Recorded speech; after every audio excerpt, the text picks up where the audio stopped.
Welcome to season 7, episode 1, where we had Chris a second ago, I and was while gonna the say, what countdown happened? was happening, he just left. So, but we're here, and Chris should be coming back. I don't know, maybe his wife killed him. I don't know. No, I bet you the cats like unplugged the internet or something. I'm Or sure they yeah, did. He was it's right the cat. there, and all of a sudden just went out. The cat's probably jumped on those cords. There he comes. I bet it's cats. Let's see. Was it cats? No, not cats this time. I got just kicked entirely out of SteamYard. Oh wow. Oh, That's a new thing. probably still cats. Just they did it remotely. Probably. They have something connected to my computer, I'm sure. It was just playing the cats. Those FBI cats, Mhm. DEA cats. Cats. Oh, the cats. Yeah, my cat doesn't come anywhere near when I'm. Actually, he might be in here. He hides all the time. You never know where he is. Well, you and your cat seem to have a healthy amount of disrespect for each other, so like it helps maintain Complete. the boundaries. Like Mhm. he So, looks I at mean- you fondly enough for you to buy him food, but other than that, your cat's like, stay away from me. No, whenever we make eye contact, it's literally like Jerry Seinfeld and Newman. Like Newman. Yeah, like he'll even pause and then just walk off. Yeah. I don't want to waste my time on you. Anyway, so announcement. So no new patrons. I'm not doing a giveaway right now because I'm slacking on everything. I will do a giveaway at some point this month. I promise. Just Christmas has been getting me going crazy. Because we kind of just like really got behind the 8 ball on everything, and like we do a Christmas party every year. Every single year we do a Christmas party. We've done it for years. Even during COVID, we had little small Christmas parties. Like it was only 20 people max. This year we decided to like make it a big one again. It's the first time we've done that in years. And we're like, yeah, let's go and open up and invite a bunch of people. Probably people won't come because it's been a few years since we had a big party. Yeah. Everybody's coming. Well, that and I don't know if my wife's listening because she might be in the room. She might come in here and smack me for saying this. She made the invitation list, the invitee list, so freaking. We invited 500 people to this party. Oh my god! Yeah. Dang, hold on, Chris. He invited even- 500 people. Chris, did you get anything in the mail? Did you? You guys are invited. I If didn't you're get anything in the mail. I did not. It was text message. When he said 20 people, I was like, okay, I feel all right. And then he said 500, and I was like, well, fuck me then. Exactly. You don't live here. You guys don't live here. That's Are you true. in town for it? Are you in town for it? I will come It's this weekend. Yeah, actually, I am. Okay. Is it Okay, Saturday or Sunday? It's not Sunday night. Mm, Yeah. Sunday's a Tough maybe. one. We'll talk later. Saturday I Yeah, could have. it's a tough Saturday, one. Sunday maybe not. It's not a pity. Irish, It's not a you're pity right. invite, Irish. Literally, Oh, happy Even if it invite- was pity, I don't care. Exactly. If I got pity my invited. way into a party, So I'll happy be all right. invites all the people and then sends me the link, and I don't know what to do. So I just forwarded my link on anybody, and then she's like, "Oh, you just RSVP for your party?" I was like, "No, I didn't." And she's like, "Oh, I was supposed to send individual links. I just sent my link to everyone." Like, so Alan is going to be there 24 times. so like I only sent to like 5 people, and then I got yelled at. And I was like, I don't know how to do this. So I haven't invited anybody else on my side. So unless my wife has your email address, that's why you didn't get an invite. That's Yeah. funny. No worries. Because I stopped inviting people. Except I've been verbally inviting people like, hey, I'm having a party, come. Like I am right now. Yeah. But yeah, it's but to make things even worse, and this is funny how we just jumped right in the personal life. Like we're renovating our house right now. So like I have no downstairs bathroom. It is walled off. There's no toilet in there. There's no sink. It is completely ripped to pieces. The tile has gone in. The walls aren't painted. Like, and we have a party on Sunday. We have holes in the ceiling Yeah. where he's torn stuff out. It's completely like our house is completely under renovation right now. So there's dust everywhere. you it's got the other complete side of the mess. shed for the guys and some of the girls if they're comfortable with that. Yeah. Well, we gave a deadline saying it has to be done for the party, and to make sure we invited him and his wife, and they're coming to the party. So if it's not done, he's gonna be there. Like, hey, this is the guy right here. contractor that won't finish his job, man. Like, He's gonna show up the day before and just park a porta potty out back and be like, "Sorry, bro." Yep. Gotcha. That's on me. That's on me. So that's going on right now. So that's been fun. And stressful. But that being said, if you have the tile laid, then it's just putting stuff back in place. That's not tough. Yeah, because Yeah, 4 the should paint will be dry in kind of a towards day. the end. Now you're doing finishes. Should be. Yeah, you're on the Yeah, down it should, slope. yeah. We should be ready. I mean, there's no reason why we shouldn't be. Yeah, unless you just don't have your stuff. Yesterday, the grout got put in today, so it got spaced, and then the grout came in. So I have to wait till it dries, and then Yeah. You're in the home stretch. You'll be done. put it, and then we can paint. So, That way, everybody can blow it up. yeah, and then the dust everywhere has been horrible. Like I've been having like waking up like clogged nose and like just because there's dust yeah. everywhere right now. Yeah. Demo. Hey, there's nothing wrong with cats and instant ramen. Like that's how the Japanese do it, right? Oh yeah, yeah. Instant ramen's great. I had ramen last night for dinner. It's great.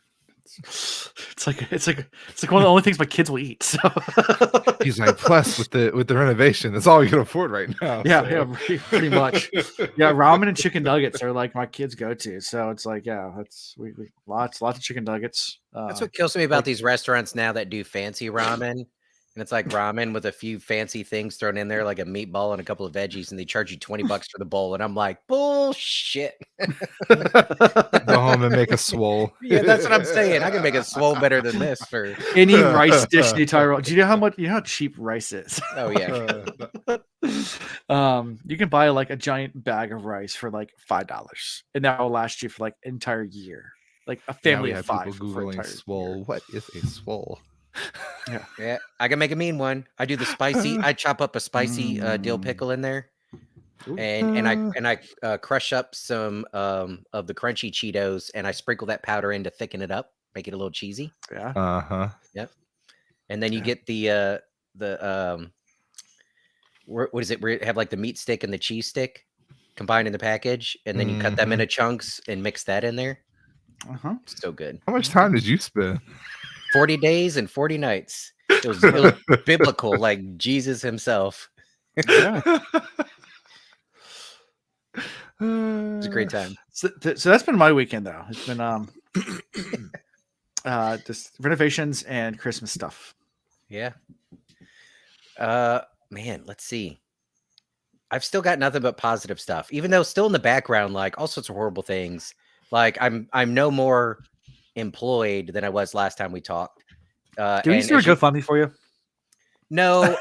Well, and again, I'll say I'm not looking for sympathy or GoFundMe or anything like that, because in all actuality, whenever they fix it, the leave will get backdated and eventually I will get a gigantic paycheck. But this is, y'all are adults, y'all know. It's not like I could call everybody I owe money to, like that you pay bills to, and be like, hey, when I get paid, you get paid. They don't want to hear that. They're like, well, it's still due, and we're still going to charge you a fee. And so I just choose to ignore that. You know, I was talking. My wife's cousin came in town. She's Air Force, and I was telling about what's going on with you. And her husband's a contractor, not even government job, but contractor. And said the same type thing. Like his contract wasn't ready when he got out, and he says it happens all the time. Like 6 weeks with like no pay. He's like, how do people do this? Like go for 6 weeks? Like she's like, at least I have my. She's a general in the Air Force, so her pay's fine. They're doing okay. They're doing fine. Yeah, he's not eating ramen unless he wants to. He's getting the $20 ramen, not a swole. Hey, Denisha, if you're listening to this, we love you, because apparently I found out that she's a Wheel of Time fan as well. Because like as soon as I walked through the door, she's like, so what'd you think about that show? I was like, what show? She's like, Wheel of Time. I was like, wait, you watched it? She's like, yeah, I read the books like years ago. I was like, wait. Well, that's awesome. Did you know? Wait, what? We have. I was like, so you listen? Do you listen to our podcast? Hi. Let me talk to you about our Lord and Savior Rand, or Pater, depending on what side you fall on. Well, so the whole point being that's still going on, but I'm still being rather positive about things, and it's been easy because like just life's been great. Everything with Meredith is just fantastic, and getting ready for Christmas and everything with her and the kids has been great. And I have some free time, so I'm trying to be smart with it. I met with her dad and did lunch today, and he's just a really cool dude. So I thought maybe we'd have like a half-hour lunch. It turned into 2 hours of just talking about everything, life and politics. Is she in the room? Do we do it? No kidding. No, I mean, that was part of the conversation, but not what you think. Remember, this is like it's our second go round after a bad breakup, so it's a little more practical and how we approach everything. And trust me, but that was part of the conversation. Yeah, yeah. and I'll say this is my one plug. any of y'all live anywhere near any legit Ethiopian restaurant, you need to go. I've done it before, and the one I went to today was like literally a hole in the wall, owned by one lady. She is the waitress, she is the bartender, she's the cook. She does it all. It's a small joint. Wow. And it was this just in Richmond? phenomenal. Yeah. Is it near a cathedral? Oh, I'm still not great about location references. Near VCU library. So, Yeah, next kinda. next time my mother-in-law's in town, I'll invite you over for dinner because my mother-in-law exclusively cooks Ethiopian food. Oh my Yeah, goodness. There you go. Spent tons of time in Ethiopia learning from Ethiopians. So her and I need to talk because I need a source for the flour that they make their I'm gonna call it their version of a tortilla, but it absolutely is not. It's not. It's a spongy kind of, but you use it to pick up the other food. And I started reading about it and all the health benefits of it, and it's loaded in nutrients and fiber and stuff like it's so good for you.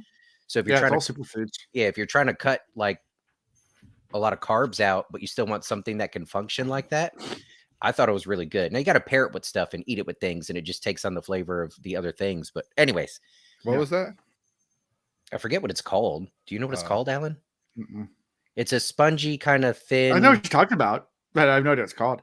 I have no idea what any of the dishes are called. Like literally, I just walk in, it smells really good, I just eat. I have no idea what I'm eating. And it's like I have no idea what it's eating. Injera? Injera? That could be it. We'll have to figure it out. You can make up a word right now, and I'd go, okay. Yeah, nope, wrong one. This one, Injera. Maybe could be. I'd have to Google. I don't have something in front of me. Yeah, like I said, when I eat Ethiopians, it's with my mother-in-law, and she doesn't tell you what the dish is. She's like, "Here's food," so I don't. Yeah, yeah, that's what it is. And I'll say my favorite part of it was like I'm excited to go with the kids and take Meredith with a group of people. The best part was we both ordered a couple of different things, and I'm thinking we'll share sample. But the more you order, she just has bigger, like circular dishes that she serves it on. And so everybody eats off of the same platter. Oh yeah, families. So like even if 4 people didn't order stuff, you just get a bigger platter, and you can kind of spin it around and just keep sampling stuff all around it. I mean, it was great. So that's my plug for the day. Find a good Ethiopian restaurant and go. It will blow your mind. Awesome. Nice. I'm glad you had a great conversation with Dad. And, and some great Indian food. My life has Ethiopian. Sorry, I'm stuck on Indian because I had some Indian and some really good. I had some really good moments this past week. Yeah, it's been a while. There are things. Anyway, what did I do? Oh, we went to Christmas at the Knights. So that the baseball stadium here in Charlotte, they turn it into a huge like winter wonderland.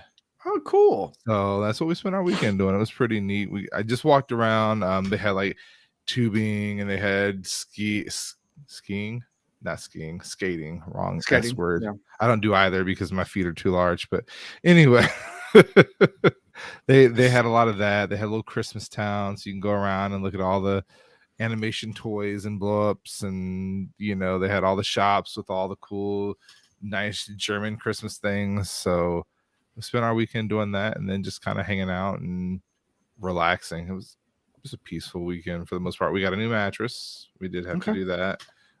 It's a great sleep. So as frustrated as I am that we had to be forced into doing it, I definitely got a good deal. That was my only point of contention for the week. So, Mattress Firm has this great deal going on. And yes, I know we talked about this already. Was it they're going out of business sale? No, it was a Black Friday sale. They're going out of business starting next week. Gotcha. But the Black Friday sale, they sell you a mattress, you get $500 off, and they give you a free frame. So, it's just the adjustable head frame. Well, I'm like, I've heard about the zero gravity. I've slept in the zero gravity. It works wonders for your back. So I want the head and foot. So I'm like, all right, well, look, how about I get the head and foot, and I just pay the difference? And they're like, no, we can't do that. I'm like, but why not? Like, you're getting more money out of it. And they're like, no, we don't do that. But our frame is on sale, so you can get the head and foot frame for, a hugely discounted rate. I'm like, okay, fine. We'll buy that too. We're already in it now. We're already going to be paying it off for the next umpteen years. Yeah. Well, you're gonna be sleeping on it for many years. So oh yeah, right. we'll be sleeping. Exactly. So then stuff starts coming in, and I'm like doing the math. I'm like, I should have 2 frames, and I only have 1. The frame I'm supposed to have is not available until January, but they didn't send me a frame at all. They just sent the mattress. It was on my box spring. I call them up. They're like, well, you bought a frame. I'm like, yeah. They're like, well, if you buy a frame, we don't give you a frame. I'm like, why not? Like, you in your literature, I get a free frame, adjustable. Like, that's going to be my frame until the actual frame comes in. And then that other frame will go into my guest bedroom, and I'll have 2 king size beds. That way, if something happens to one, I got another one. Yeah. They're like, well, we don't really. I said, no, you will do this, or else you will give me my money back. Like, they're you come pick it up. I have 2 frames, and I got a purple pillow out of it, and I got 2 mattress covers. And, yeah, don't fuck with me. There you go. Chanel negotiated the deal. She did a phenomenal job, and then I cleaned up. Yep. Nice. So we're good. That's awesome. You look well rested. Yeah. Thank you. Yeah. Let's see how long I stay awake. Also Thursday, I didn't announce this. Thursday, we're recording again. Delusions, right? Is that this Thursday? This is Thursday. No, is that this Thursday? Is it this Thursday? I thought it was this week. Is it Thursday? What day is it? Hold on, let me go back and read through the DMs. Do you have something? It's on your calendar, Chris, I do. Right? I need to check because now I thought you put it on your calendar. I know. I'm going to check now. No, he said he's putting it on his calendar. That doesn't mean it made it there. I do that all the time. I have many things on my calendar, but not that. Let's see. Where did I put it? Hold on. I thought it was record on the 4th. Oh, tomorrow. Yes, tomorrow. Oh. What about? Because I need to be ready. 14th. Episode 7 of the Wheel of Time. Wheel of Time. Okay. Of the TV show. I'll watch it tonight and tomorrow. Yay. Okay. I'm excited. Tomorrow night. Tomorrow night at 9:00, right? At 8:30. Oh, okay. I have it for 9:00. It could be 9. That's why I didn't see it. We can be 9:00. I can text her to 9:00. No, 8:30 works fine. I'm doing dinner at 6:00 with my cousin, but I already had this on my calendar. Okay, cool. Yeah, so that's an announcement. This is how organized we are here at the Will Reads. I just gotta make sure I don't have to go to a hardware store tomorrow. Listen, Christmas, between Christmas and everything, I don't even know what's going on these days. Just text her and tell her we should probably do 9:00. That way he can get back from the hardware store. Okay. Yeah. I'll be shopping for lawnmowers in December and be like, oh shit, I forgot. That was Malkir's talks, though. That was Malkir talks. Yeah. I still feel bad about that. I was like, shit, that is right now, isn't it? By the way, Beauty and the Beast Live comes out Rob. Friday. Rob is like, where's Ian? I was like, I don't know. Like, why? And they're like, he's supposed to be on right now. I was like, you didn't tell me this. And he's like, yeah, I went directly to Ian. I was like, that's your first. There's your mistake. Alan would have reminded me 2 days before. So I call Ian up. I was like, Ian, what are you doing? He's like, I'm at Lowe's at the hardware store buying stuff. I was like, you're supposed to be recording with Malkir Talks right now. He's like, shit. Well, not gonna happen. Allie and Danny, Allie from Wheel Takes and Danny from the Wheel Weaves are waiting for you. Oh man, I missed a good one. Again, sorry guys if you're listening. I'm sorry. Yeah. So I have they give you a hard time. Recording tonight. We got recording tomorrow night. I have dinner with the cousins. I've got Nutcracker live Thursday night. Is that breaking in the new mattress or like going to the Nutcracker? We already. Okay. Anyway, going to the Nutcracker. Yeah. And then we have Beauty and the Beast on Friday, and then Avatar 2 this weekend. Oh. Ooh. Beauty and the Beast is coming through Richmond again. I got an email on that. We're thinking about taking the kids. Well, we're watching it on TV. Okay. We're gonna see if Disney does a good job with this one. We can plug that too. Yeah, Dragon Mount is interviewing Rafe on the 17th. That'll be can't cool. watch that, can we? Well, Alan, you filter stuff, it, sure, and then let us know. T-shirt stuff. That's not a big deal. Oh, okay. It should be fine. Yeah, because we're way past where they are. Season 2. Did we actually get a date for season 2? Nope. Okay, because I saw something pop up from people have been speculating like there's something like India's like Comic-Con somewhere in India, some kind of Prime Video panel. They dropped something, and they said early 2023. but that was like people were like, I don't know if it's official or not. So that doesn't. I don't know what that means. What's early? I don't know. Yeah, maybe January 1st. I can be like, where's it at? Where's it at? Yeah, I was waiting for the whole like December 25th drop. Yeah. No, they haven't done any marketing. That's not. That's not a possibility. Or who knows? Maybe if they're trying to. Who knows? Sneak it out there and just do. Yeah, they usually don't do that with TV shows. Yeah, they're trying to make their money on it. They got to get. Yeah, They got to give. They got to give us time and the people like us to like help hype it up. Yeah, or try to do some marketing and stuff like that. So anyway, also, so before we get into these chapters, since we've done enough bullshit, there's something I forgot to do last week, and I wanted to do this week, and I didn't. I'm gonna put you guys on the spot. I should have prepped you guys for this, but we're gonna do it anyway. And we've done it in previous books before, so I was gonna ask you like what predictions you have for this book, but I think that sometimes you're like, I don't know, but like, what do you want out of this book? Like, what do you want to happen? I'm already getting some of what I wanted. Okay. More Perrin. Okay. Yeah. Any big plot threads or anything like that you want to like have? Well, I can't wait for Moraine to come back and hook up with my boy. The dead girl, Moraine? Yeah, she's coming back. Okay. She's not dead.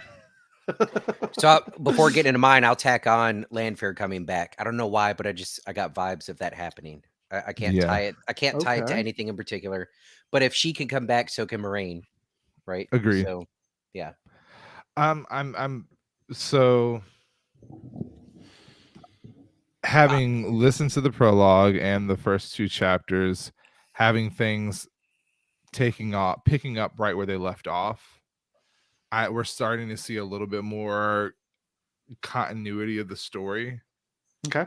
So in my mind, and I'm hoping this is true, especially with the powers of traveling, the three Taviran will not separate as much. I think we're going to see some actual action. I think we're going to start seeing some more world building in the sense of we've got the Karn, we've got the Dragon Reborn, we have his generals, we have his armies. And so now I think it's prep time. I think, we're going to see him kicking it into high gear in his recruitment efforts for more male channelers.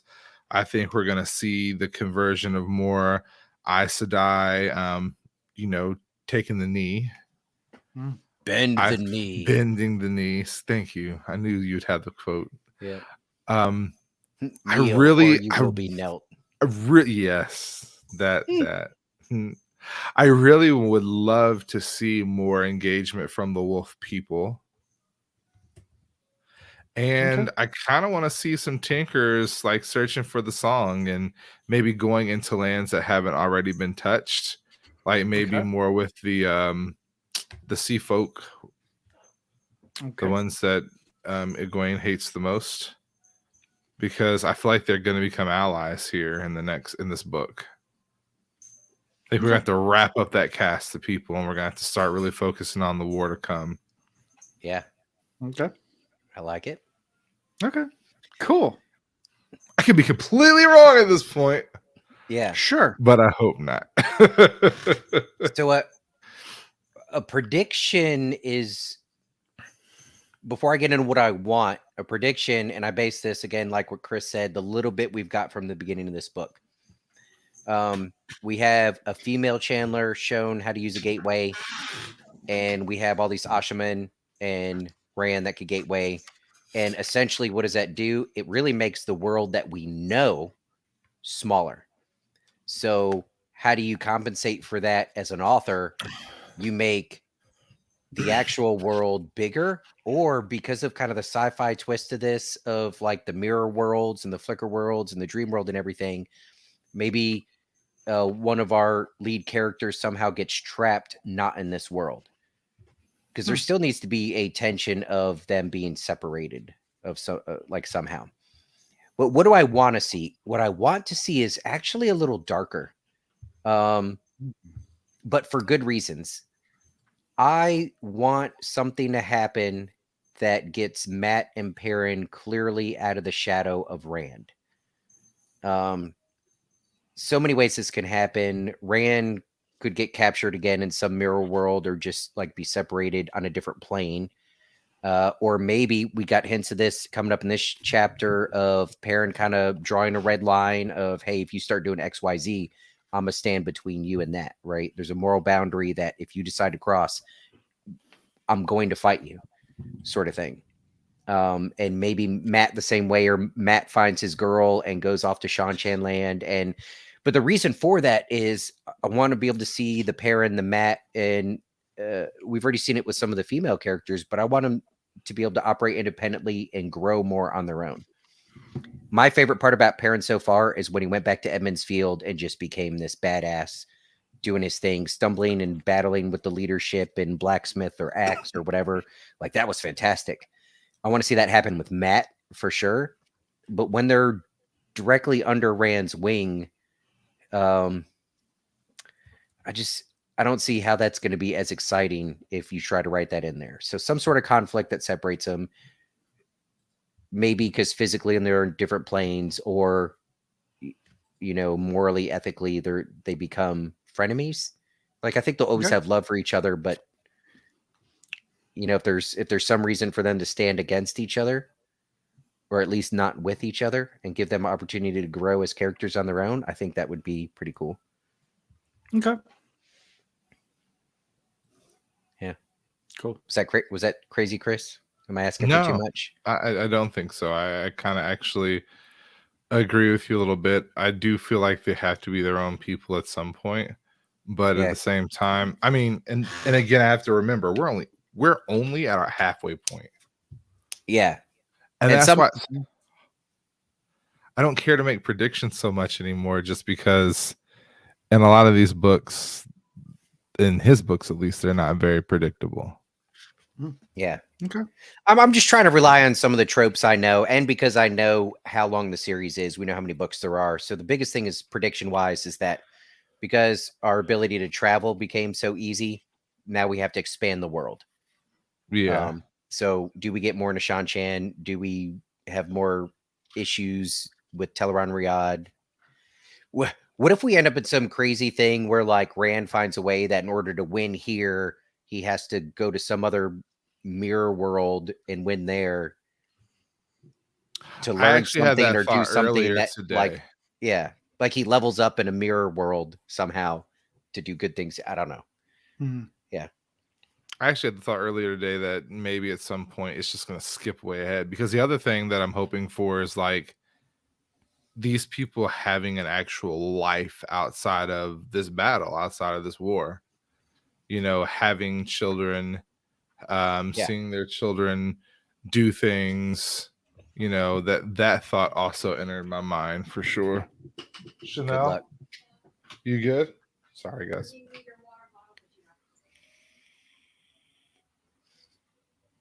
Yeah. Sorry. So how much of that did we get right, Alan? Sure. Yeah, just let us know. Chanel, how much of that did we get right? No, how much of that did we get right? What's happening in this book that we need to know about? Nothing happens in this book. This book is She has a very devious laugh. Oh, we heard it. That was great. Great. Good. All right. So let the dragon ride again on the winds of time. What was, what will be, and what is may yet fall under the shadow with a capital S. Let the dragon ride again on the winds of time. Yes. All right. So who wants? I have an idea. Oh. Towards the end of every book, or as we get close to like a peak of conflict where a battle of sorts is going to happen, we need to have a Jim Cantori episode where Chris and I try to put Jim Cantori on a map somewhere. And wherever he is on the map, that's where we're saying that's where shit's going to go down. The hurricane. Yeah. When I was listening earlier, I was like, maybe this is all just, you know, maybe Robert Jordan had a thing for meteorology. Like he keeps talking about which way the wind's blowing and where it's coming from. Mm-hmm. Maybe we need to pay attention to that a little bit more. You know, where's Jim Cantori? That shit's important. It's very important. Yeah. Let me tell you, I've rode out many hurricanes, but there was one time I was in Panama City Beach and Jim Cantori showed up, and I was like, "Well, we're leaving. This is where devastation is going to happen." And not to laugh about it, literally just east of Panama City Beach, all of Mexico Beach looked like a massive tornado went through there and leveled everything. So, yeah, Alan should do a poll about the slog. Does it exist or not? Huh. We can do that. I'm more curious, and it would be more appropriate for the listeners to answer. Is the slog, even if you believe it exists, are we going to notice it because we already go at such a slow pace? And we have the opportunity to get into the nitty gritty of some things that other people reading fast might kind of find boring or skip over. Wow. I'm an optimist. I feel like it's going to be great. I mean, some people to the word slog. Yeah. The banner just popped up about spoiler free past chapter 2. So slog's a thing. What here we go. Slog? Who is slog? Ooh, how really a thing? Is slog? There you go. Slog I started a poll. Yes, 100%. We're about to learn something new tonight. Yeah. See what the community says. The middle and around again. I'm gonna be there till the end. 100%. So, all right. Who wants to read the beginning of this book? Because we do it every book. And the wheel of time turns, and ages comes and pass, leaving memories that became legend.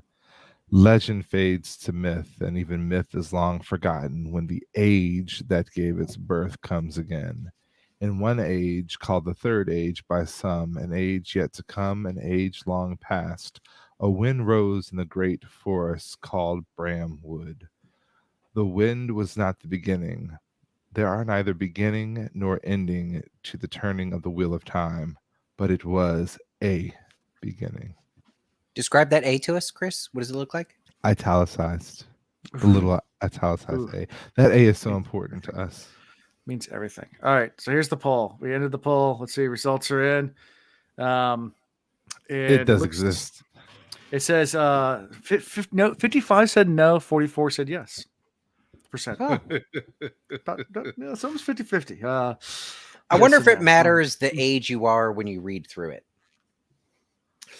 Yeah, because we've always talked so much about like when you're younger reading through it, how some things just go over your head or they don't mean as much. But then as an adult or as a parent or other things that happen in your life, like maybe you can relate more to stuff.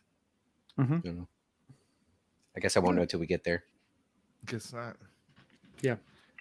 And we'll never know because we won't ever be young enough to read it before we're old enough to read it. Jeez. We're only getting older. Did you ever think about that? Maybe you should put constantly your younger children on. Look, guys, this is a picture of me when I was younger. Well, no shit. Every picture of you is a picture of you when you're younger. Well, oh, well, yeah. Well, look at this. This is a picture of me when I'm older. But holy shit, how'd you do that? With this new AI picture stuff. It's a Mitch Hedberg thing. I butchered it, but yeah. He does a good job with it. North and east, the wind blew as the searing sun rose high in the cloudless sky. North and east, through parched trees with brown leaves and bare branches, through scattered villages where the air shimmered from the heat. The wind brought no relief, no hint of rain, much less snow. North and east it blew past an ancient arch, finely worked stone, that some said had been a gateway to a great city, and others a monument to some long-forgotten battle. Only weathered, illegible remnants of carving remains of massive stone. That's kind of depressing if you think about it. Like, that's our world if we're going with this whole trope of this being, like, way so far in the future that it's now back in the past again. Mm-hmm. Our world is nothing but a remnant of what it once was. Like in the beginning, we joked about this being America and this being Canada and this being this and this being that, but then like there were hints of it being actually. Have you ever been to ancient Rome? I mean, it's no, I haven't. Like it's on a bucket list for real. It's just ruins everywhere. I mean, there's nothing like standing. It's all just a bunch of like dilapidated buildings that are crumbled and like little foundations left. And I mean, there are some stuff that's still there, like, but the form is like just a Like, here's a Yeah. stairway that goes to nothing because the buildings collapsed that used to be there, and Right. Like, How about this? You want me to blow your mind?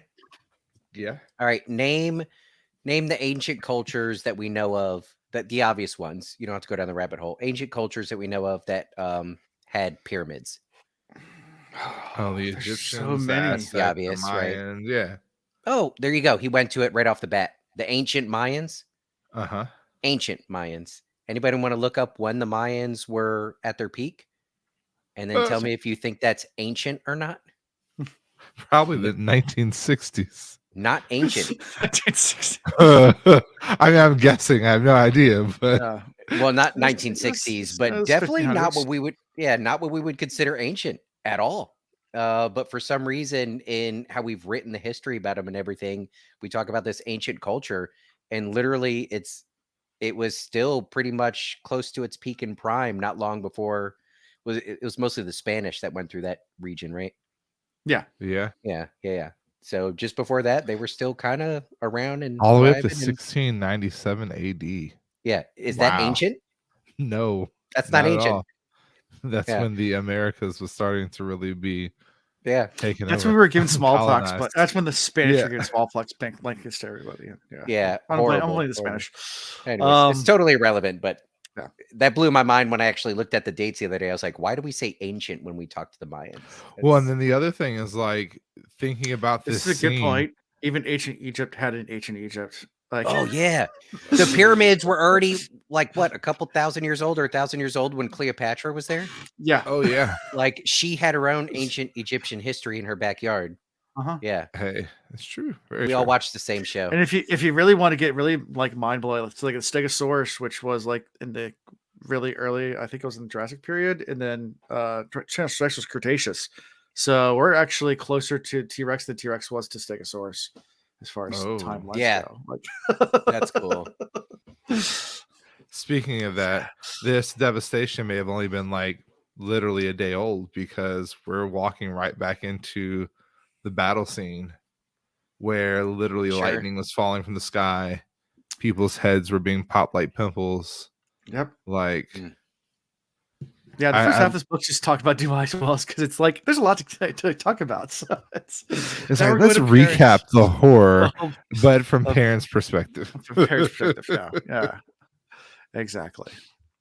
So yeah, so we start with Perrin. He's sitting a few miles south of Dumai's walls, and he's contemplating about all the naked Gaishan that are walking around and how it's a little uncomfortable. And other people are commenting about it too. It's like, it's just their culture, I guess. I don't know. It's like, dude, you literally just watch heads being blown off of people's shoulders.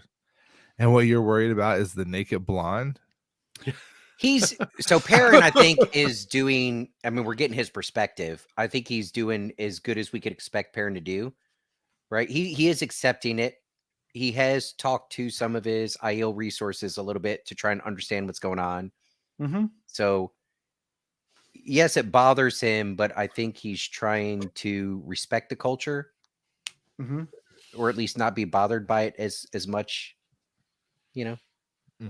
I'll give him some props, but he's battling with it the same way. I mean, when Egwene first started hanging out with Aiel, when Rand first started hanging out with Aiel, they all kind of stumbled over the cultural differences quite a bit. So we just got to remember, as the reader, it's not new to us. We've been doing this a while. Get used to it, but it's new to Perrin and all the people that came with Perrin. I think what is new is kind of moving into the direction of the Banner of Light. Some call it Althor's banner. Others had darker names and shivered as they spoke them in whispers. So now we're starting to almost see Rand being, I don't want to use the word villainized yet, but he's starting to get a lot more resistance from within in regards to the way he's taking care of things. So I'm a little worried for him here. Let's backtrack a little bit. Remember when they ran into this battle? Perrin's focus was, I have to save my friend. The guy that's riding next to him on horseback screams last second, for the Dragon Reborn.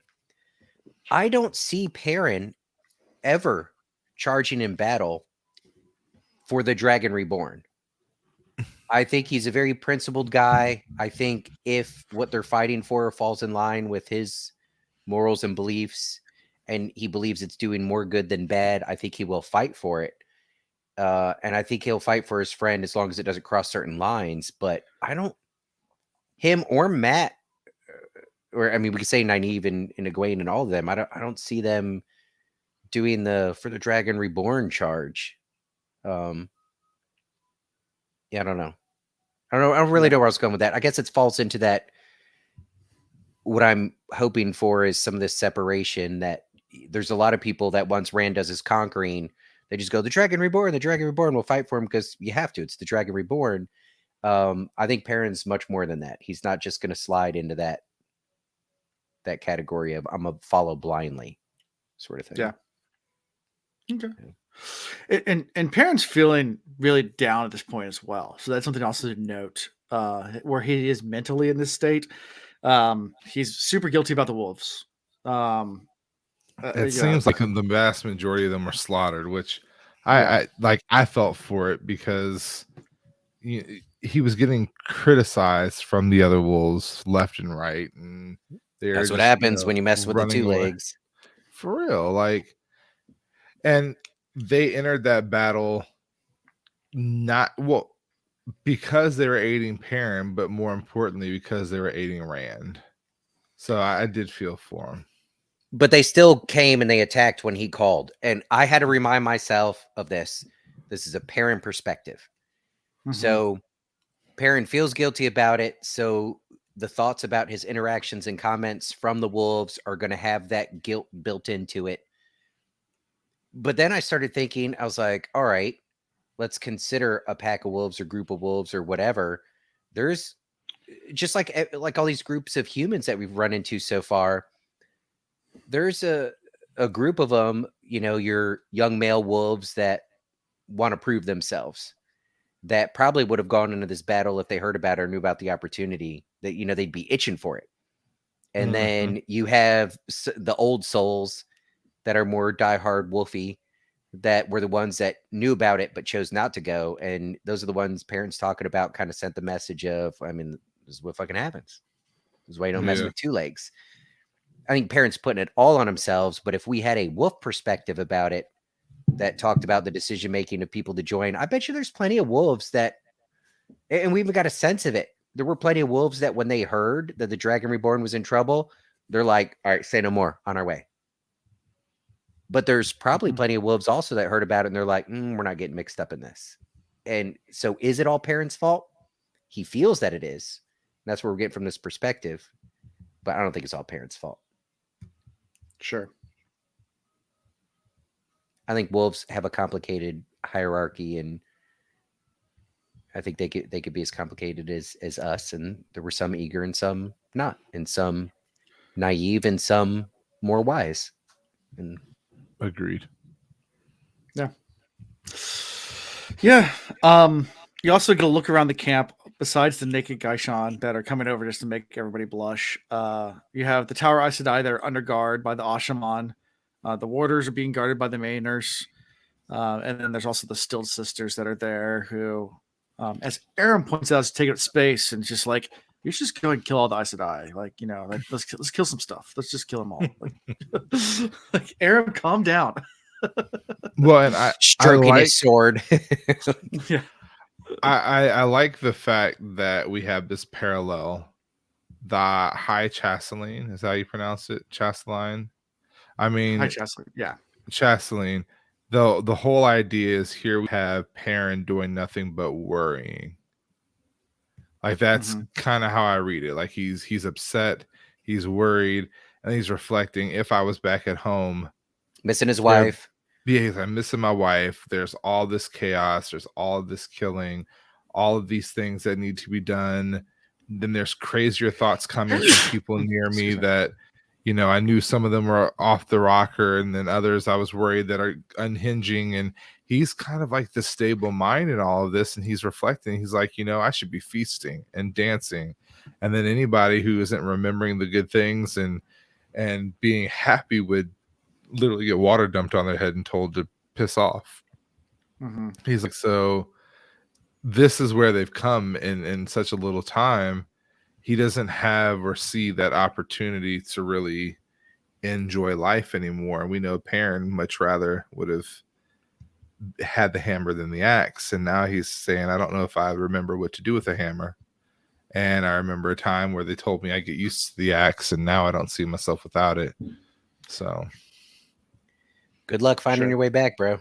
Yeah. So if he figures it out, give me a call. Let me know.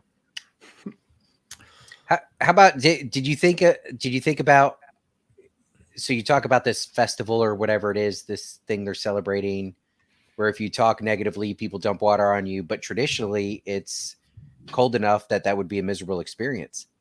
Oh yeah. But now the reality is that would be a relief because it's hot and stifling or whatever. So I don't know. I just kind of thought about that in the parallel of the reality that they're in, that maybe the purpose of the festival is, to kind of help encourage people to be positive during the cold parts of the year. Right. Yeah. But the reality is that, and you expand that, like, be positive, in life in general, because there's bad days, there's good days, but you're only happy as you make your mind up to be. But the weather now almost encourages you to just go ahead and be negative, because getting water dumped on you, according to Perrin, that'd be kind of a relief right now. It'd feel great. Yeah. And maybe there's a parallel in the bigger picture of, okay, guys, I know normally we say don't be negative and down in the dumps, but actually things are really bad right now. So now you kind of need to recognize that it's right. Yeah. Shit's bad. Yeah, and it's not just all that, but also the temporary alliance between the Aiel and the Kyrian and the Mayanners and everything like that. He feels is all falling apart. Everything's just falling apart. He feels you used the word. It was temporary. Yeah.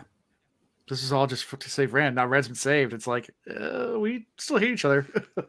It's kind of like reverting back to what it was, but they're all in one small spot and a lot of death has already happened. And we say it's revolving around Rand, but for different reasons and different prophecies, and there's different motivations. Tonight I made I did a little Slim Shady, and my tagline is, will the real he please come with the dawn? And I thought you were talking about something else. yeah. Yeah. Yeah, I did this morning. And it's not that I don't think Rand is he who comes with the dawn, although that's still debatable, because Matt was there and because we've seen examples of, yes, we have prophecy, then people misinterpret it and time goes by and yada, yada, yada. I don't want to get so comfortable in assuming things until this whole series is over. I mean, right? There was a time where you assumed that Rand would become the evil one and Matt would be the savior. And there are moments where I don't think you're wrong. Right. That's not impossible. And we had some hints within these chapters. I don't remember exactly, but they talk about the he who comes with the dawn thing in the Aiel. And they talk about how, their prophecies didn't include certain things about Rand that are happening that are rather significant. Was it the fact that he channels? No, I think that's always been the prophecies. Whose prophecy? The Aiel. The Aiels. I don't maybe when we get to it, it'll jog my mind a little bit better. But there was some little blip in these chapters about the whole. It was about the Ashman not being involved in it. Well, definitely them not being involved. Yeah, for sure. But then it just made me go back to that original thought of, all right, we're still assuming that Rand is fulfilling all of the Aiel prophecy. But early on, even Ruark made us realize that, okay, there's evidence it might be Rand, but there's still more to our prophecy. And we still don't know what that is. Like, we still don't know all the blocks that need to be checked. And anyways. So is he who comes with the dawn? Yeah, we're supposed to feel confident about that right now, but maybe not. Yeah. Who knows? But if that, back to the original reason I started talking about it, if that's the reason the Aiel are holding the truces they're holding and they're following Rand, like, what happens if there's a shift? And maybe that's that conflict I'm hoping for. Like, what if it is Matt, or they find out? I don't know. Any number of little things can change, and these alliances between all these people that were formerly enemies could change like that. Not to mention, even if it is Rand is Rand, but he's also Luz, and Luz is trying to take over. Yeah. So that could fuck it up too. Because Luz is a little crazy. Rand's a little crazy. They're all a little crazy. They saint some shit. So, at this point, yeah. It's they've been through a lot. All the characters have. There's like I said, just a lot of tension in the camp. The Ashaman and the Wise Ones as well are having their little tiffs with the Aes Sedai. And even Loyal is uneasy about the situation, just by keeping prisoners in general. He's the most uneasy. Yeah. I was kind of waiting until we brought him up. He's the most uneasy about it. And I'm excited to hear a little bit more of the ties between the Ogier and the Aes Sedai. And he seems super sensitive about the disrespecting the Aes Sedai and everything. Is there a moment where you feel like he has a split personality? Loyal? Yeah. Like he's going into battle and like doing all these things that Ogiers don't typically do. And then as soon as the battle is over with, it's like hyper focus on his novel. Sure. I guess I didn't think of it that way. It could be there's probably nothing behind it, but it keeps coming back to my mind. Like, how is he? It could be a way of him kind of disassociating from the reality of what he's experienced by telling himself he's there as an observer. He's there, he's trying to find purpose within this chaos and in the killing. I don't think it, everything we know about Loyal, when we met him and even up to this point, you don't look at him and think, oh, he's a natural born killer. But he just killed a lot of folks. Mm-hmm. And so how is he dealing with that? Getting hyper focused on the book? Is that a traumatic response? I absolutely believe so. Mm-hmm. Yeah. Is that a way for him to... It's good therapy too. Yeah. There's actually there's a guy I met in Richmond who has a nonprofit that works with veterans with PTSD. And he's a professional writer and writes war stories, and he started a nonprofit to help veterans learn to write, because a lot of times they can't express and verbalize their feelings and their experiences, but helping them, even if they don't share with anyone else, just to put it down on paper and get it out somehow. Because a lot of times they can't talk about it. They don't want to talk about it. It's just, but there's something therapeutic about being able just to write it and get it out in some kind of way, even if no one else ever reads it. Just the fact that you can get it out. You know what? In my first deployment as a chaplain assistant, you know what the absolute worst part of my job was? The realization that after an incident where there was a loss of life or anything like that, IED, gunfight, whatever, and somebody died. My job at that point it wasn't just counsel to help those guys. My mission focus was always to get them back in the fight. And that's what the commander was always like, look, I know this is tough. This is what we got to do. And then I start looking at the training and what they trained us to do and what the counselings we did. And the focus wasn't 100% on making sure the survivors were okay. It was making them viable to continue the mission. And I won't go too far down that. So it was horrible. It was tough. But I say that because the number one thing we did, we made sure they were fed. They got to eat. The adrenaline's dropping after an incident. But right off the bat, we got them together. And we found ways through different techniques to get them to start talking about what happened. And in the group of people that experienced it together. And I'm not smart enough. I didn't study long enough to know what that is that kind of causes that relief that you were talking about, Alan, but it makes a huge difference. The guys that were able to go through that and the guys that weren't, how quick they're able to bounce back to start telling, well, from where I was sitting, this is what I saw. And this is how I experienced it. And the other guy was like, no, it didn't happen like that. Like before he did this, then this went off and da da da da. And you just get him talking about it, and plus question mark equals they're able to move on, know? So Chris, not a small thing. I definitely think this is a way that Loyal is dealing with what he just went through. Mm-hmm. And it's interesting that through a Perrin perspective, we get Perrin noticing that, or at least commenting on it, as he struggles with his own aftermath of this battle and losing Edmund's fielders. And yeah. Mm-hmm. Yep. Yep. What's up with Jordan just sprinkling that shit in there? I didn't even think to bring that up until you started talking about it, Chris, but that was literally just a sprinkle. Yeah. But it was there. And I think it's more important than the few sentences that I think Jordan meant a lot more by it than the few sentences he assigned to it. Sure. You know? Yeah. And anyway. And we come pretty much to the end of this chapter with Perrin kind of telling everybody, hey, no one's going to kill anybody. No one's just stand down. Everybody get along. I'm going to go talk to Rand. And that's how we end. So. Did this chapter have the pissing match between the Aes Sedai lady and Perrin, or is that next chapter? That's the next chapter. This chapter is really short. Okay, yeah. I just want to make sure we didn't skip that. I still don't have the physical book in front of me. Yeah, yeah, that's next chapter. Yeah, I might actually need to take you up on snagging this book from you if you have an extra copy, Alan. I do. Okay, I have several. Alan's like I started a collection now. I'll probably stop by Saturday if you have this one and the next one. Yeah, I have this one and the next one. Yes. Okay. I have both. Yes. Cool. So you can have them. I have them. So apparently with the $6 left in my account, I can't order any books. It's not enough. Okay. Well, I can order you a book too. That's fine.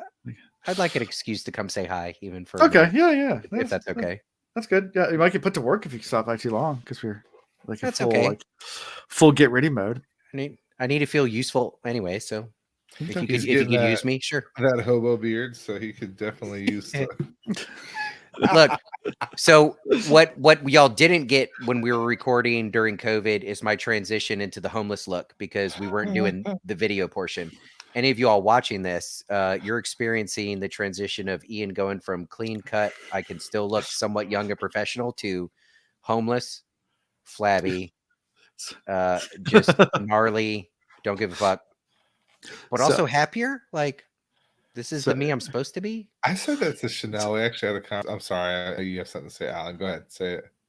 No, I was gonna say, speaking of like the transition piece, there's a guy that I'm in a work group with who's actually the base commander of a local army base here. He's a colonel. He showed up to the last meeting that we're at, and he had a beard, like starting to come in. And I looked at him, I was like, because I've known him now for a few years, and he's a colonel in the army, and he has a beard. I looked at him, I was like, everything okay? Everything like, all right? He goes, yeah, I got my transition orders. My last day in the army is on March 31st. I'm on the way out. And I was like, got it. Like, he's growing it out. I don't care anymore. Yep, he's growing it out. It's like, I don't care anymore. That's what he said. Meredith asked the other day, she was like, how long are you going to let it grow? I was like, as long as God wills it to be. What kind of question is that? You want me to interfere with God's creation? Like, we're going to see what he had in mind when he made me. I did No Shave November, and it got pretty full. I did trim up a couple of days ago, but yeah, you've always been able to grow a really good one. Yeah.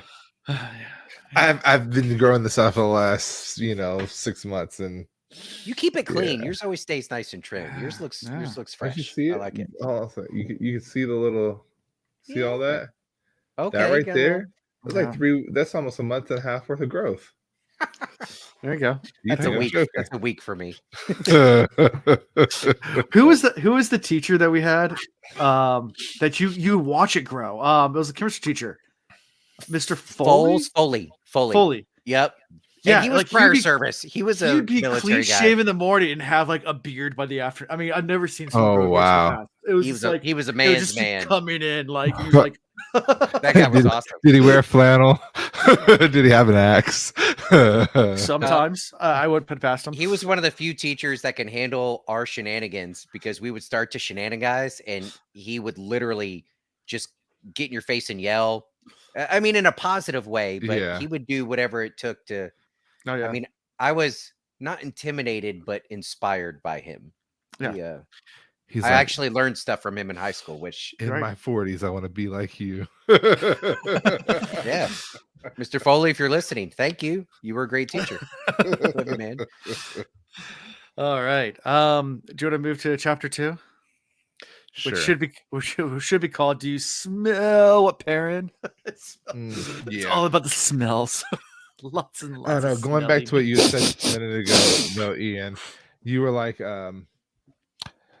happier. Yeah. And I was telling Chanel, just kind of reflecting on the last couple of years, and I was like, in that 2-year span, when we first started this, up until, Chanel entered my life and I moved to Charlotte, surfing from different couches and, renting from different people and sharing rooms in different houses. And there was something freeing about not having responsibility. And that's not something I'd ever had before. And do I miss it a little bit every now and then? Yeah. Like I have had a hell of a lot of other problems, a whole hell of a lot. I've heard about all of them because you've been, Sure. for those of you that have been here or have listened, or most of them, but there was a lot of struggle and a lot of pain. But at the same time, it was like, if I die tomorrow, doesn't impact the world much. Like now I feel like there's purpose and responsibility, and You have this podcast. I mean, that was about the only thing that's true. That is true. And this podcast kept me going and continues to keep me going quite often. But it's been there. I feel you. There's been a couple times where the need to be here was important in my life. Yes, that's real life. Yeah. So, and I was just in a conversation today. Like I had this training and I went and I balled out and I was awesome. And my boss's there and talking about how excited they were about hiring me because they had met me beforehand as mentors. And I'm like, I don't want this responsibility. I don't want this on. Like, no, don't pay me any attention because I don't need this pressure at all. Yeah. It's not worth it. You're not paying me enough. We're going to turn into a therapy session. I'll say this. Mm-hmm. I know I'm about to get back into it. That's why, like, I'm okay with them fucking things up with my transition back to work. Because I know once it starts again, I'm going to go right back into being the Ian that I have to be. And being the Ian that people expect. But that's not going to be the Ian I want to be, or the Ian that, I think I was supposed to be. That sounds all really depressing, but like since I've been 16 years old, I've just been doing what I have to do. Or meeting people's expectations of me. And I don't know. I feel like there's some balance in between. I think that's the difference in where I was versus where I am. Like I had that transition back to, okay, I got to be this, I got to be that, and I got to do this, and I have to do that. And, now I'm about to be a married man. I got to get this together. And now I'm like, you know what? I don't have to be perfect. Well, and I'm just not going to take all of the shit. And I think kind of relating, Perrin's kind of in this moment too, where bingo, I was about to bring us back to that. Definitely. He is 100%. He's there. Yeah. He's like, I'm a married man. I'm a lord. I have all this responsibility. And here I am burying people that I know, people that I care about. I'm burying people that I don't know, but that I should care about because I'm not a violent person, but I find myself choosing the axe over the hammer. Blacksmiths aren't supposed to be burying their friends. Yeah, like, what is... I yearn for the hammer, but I mean the title, the butcher's yard. Like, I may yearn for the hammer, but I always have the axe in my hand. He keeps doing what he has to do in the moment. Yeah. And he's reflecting on this. I mean, talking about the 19 men, tumors men that died. Yes. Yeah. But he reflects on it every time. Right. And trying to tie that together, like, he has good justification that are based off of his morals and principles and everything every time he gets involved in these conflicts and has to kill and whatever. So, like, you don't you don't feel bad. You don't feel like he's a bad person for the killing that he does. But then when he takes the time like this to reflect on it, it still is a realization that this isn't me. But how long is this conflict going to happen where he has to keep doing what he has to do? A year, 2 years, 3 years? And after a certain amount of time goes by, how long must we sing this how do you just, how long until you just become that person? And the person you want to be is just, that's an ancient dream and thought. Shit ain't going to happen. And the word hammer stroke just keeps popping back up. Is that nailing the coffins shut? Like, I don't know, a well-timed hammer stroke by the right person. Let me tell you, that'll put you in a different place. Depends on which hammer. That's what I'm saying. Goodness. I've buried some people myself. I generally don't subscribe to rough, but when done correctly, you sure beds will break. Right.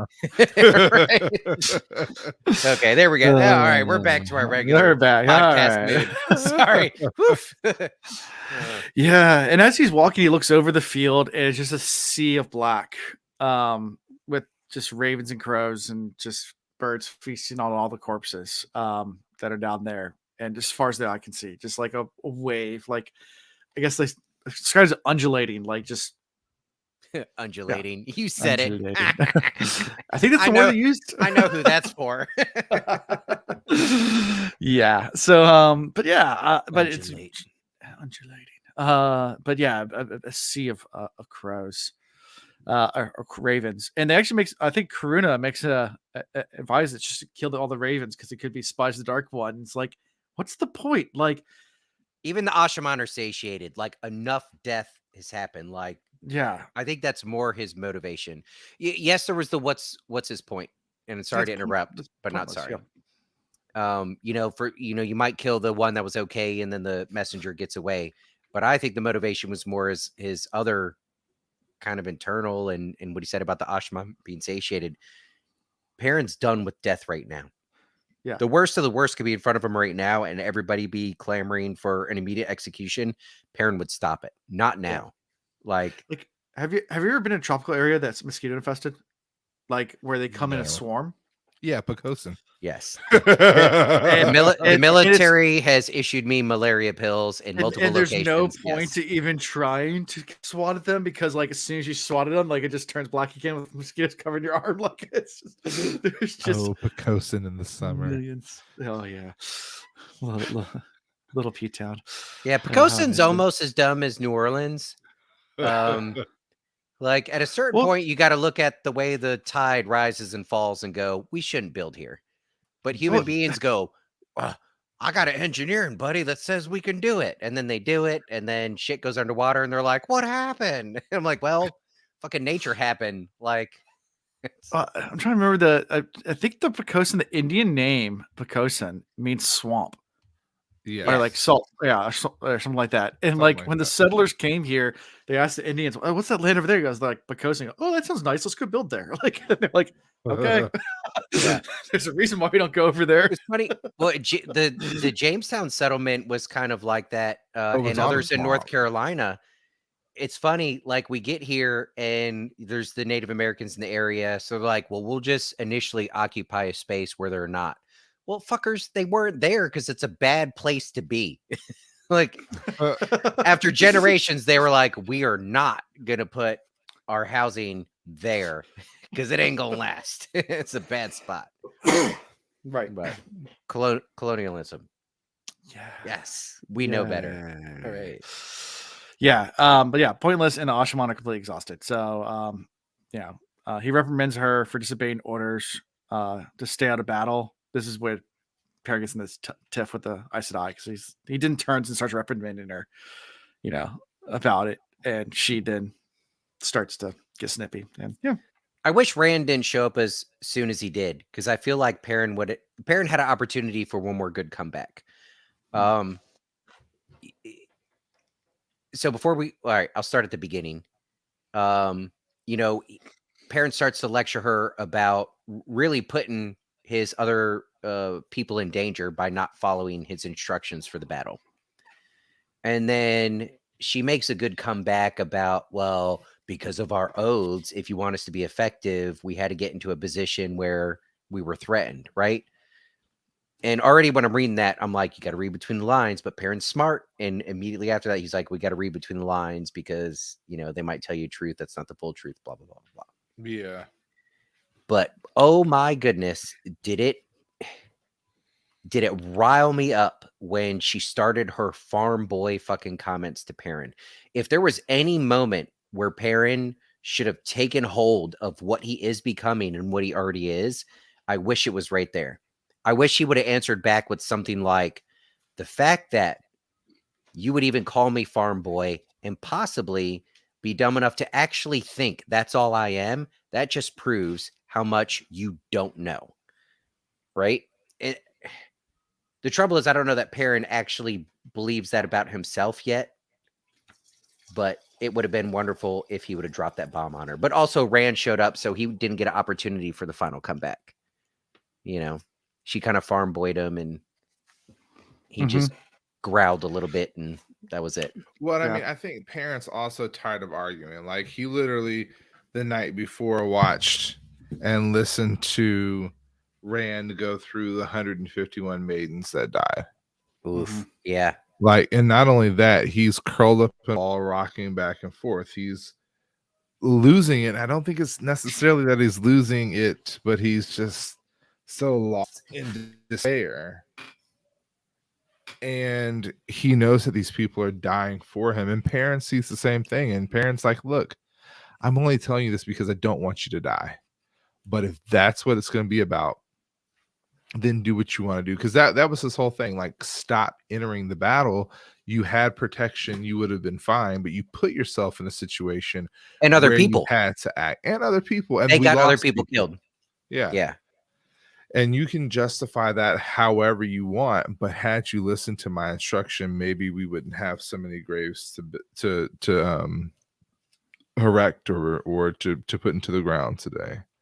And I think, but that's the part of war in general that you have to come to terms with, is not everybody's going to listen, and not everyone's going to follow, and shit's going to happen.